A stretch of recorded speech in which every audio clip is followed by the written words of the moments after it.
বর্তমান দেশের নাজুক পরিস্থিতি, সংকটময় অবস্থার মধ্যে আমার দিক নির্দেশনা হলো যে আমরা সকলেই ঐক্যবদ্ধ থাকব, ফেসিবাদের বিরুদ্ধে ঐক্যবদ্ধ থাকব। ঐক্যবদ্ধ থাকলে কোনো দেশি ষড়যন্ত্র, বিদেশি ষড়যন্ত্র আমাদেরকে কিছু করতে পারবে না। 2 নম্বর হলো ধৈর্য ধারণ করব। বিপদ আসলে ঐক্যবদ্ধ থাকতে হয়, ধৈর্য ধারণ করতে হয়। আল্লাহ বলেছেন অসবিরু ইন্নাল্লাহা মা'আস সাবিরিন, ধৈর্যশীলদের সাথে আল্লাহ থাকেন, আল্লাহ তাআলার সাহায্য থাকে।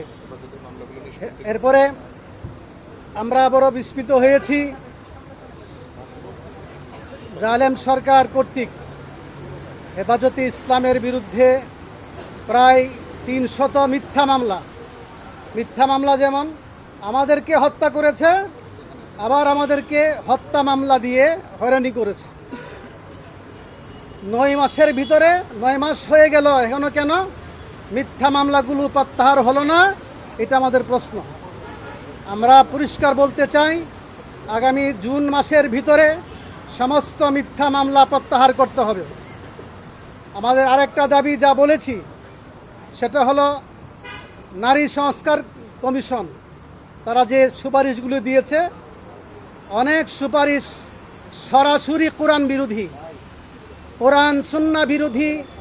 কোনো প্রস্তাবনা বাংলার মাটিতে বাস্তবায়িত হবে না। এই জন্য আমরা পরিষ্কার বলতে চাই, আপনারা দেখেছেন আমাদের কিছু মা বোনেরা তারা নারী কমিশনের পক্ষে মিছিল করেছে। তাদের সংখ্যা হয়তো 50 বা 100 হইতে পারে, কিন্তু তাদের এই সুপারিশ মানে না। ওই ধরনের মুসলিম নারীর সংখ্যা হবে কোটি কোটি। অতএব আপনাদেরও সহযোগিতা চাই। পরিষ্কার ইসলামই একমাত্র নারীর যথাযথ অধিকার দিয়েছে, মর্যাদা দিয়েছে।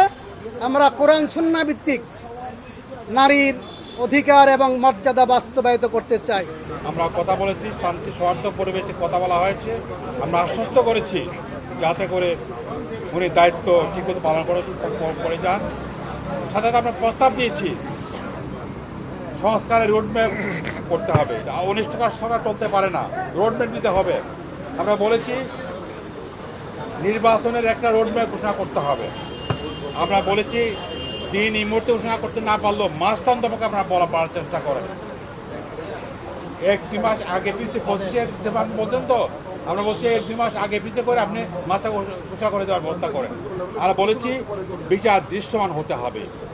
সাথে আমরা বলেছি আপনার মন্ত্রিসভায় বা আপনার মন্ত্রিসভা পরিষদে এমন কিছু লোকজন আছে যারা বিতর্ক তৈরি করছে, এগুলো আপনি প্রয়োজনে মন্ত্রিপরিষদকে রিসাফল করার চেষ্টা করেন। আমরা এটা বলেছি এবং এটা বলেছি আপনার বিভিন্ন বিভাগের মধ্যে সমন্বয়হীনতা আছে, সমন্বয়ের ব্যবস্থা করতে হবে। আমরা এটাও বলেছি যে আপনি গুরুত্বপূর্ণ যে সমস্ত পলিসি ম্যাটার্স, করিডোর বন্ধ ইত্যাদি, এইসব ব্যাপারে সিদ্ধান্ত নেওয়ার আগে রাজনৈতিক দলগুলোকে ডেকে কনভেন্স করে বোঝানোর চেষ্টা করেন যে কী ভালো কী মন্দ আছে। যারা বিরুদ্ধে বলেন তাদেরকে বলার সুযোগ দেন, তাহলে সিদ্ধান্ত গ্রহণ করবেন। একতরফা সিদ্ধান্ত গ্রহণ করা আপনি তাদের জন্য কল্যাণকর হবে না। আমরা বলেছি যে আপনারা সবাই মিলে চেষ্টা করেন যাতে ঐক্যবদ্ধ করার জন্য। বিভেদ ঐক্যের কথা আমরা বলেছি, ঐক্যবদ্ধ হলে সম্ভব যাতে সামনে এগিয়ে নিয়ে ব্যবস্থা করা। আমরা আশ্বস্ত করেছি আমরা ঐক্যবদ্ধ থাকার চেষ্টা করছি। বেশি ইসলামী দলগুলো ঐক্যবদ্ধ আছে ইনশাল্লাহ। আমরা আশা করি জাতির সমস্ত লোককে ঐক্যবদ্ধ করা সম্ভব। প্রধানমন্ত্রীকে আমরা অনুরোধ করেছি আপনি মিটিং ডাকেন, কনভেনশন ডাকেন, ডেকে আলোচনা করেন এবং আপনি যদি আলোচনা করতে পারেন তাহলে সমাধান হবে এবং আমরা আশা করি এভাবে সমাধান হবে।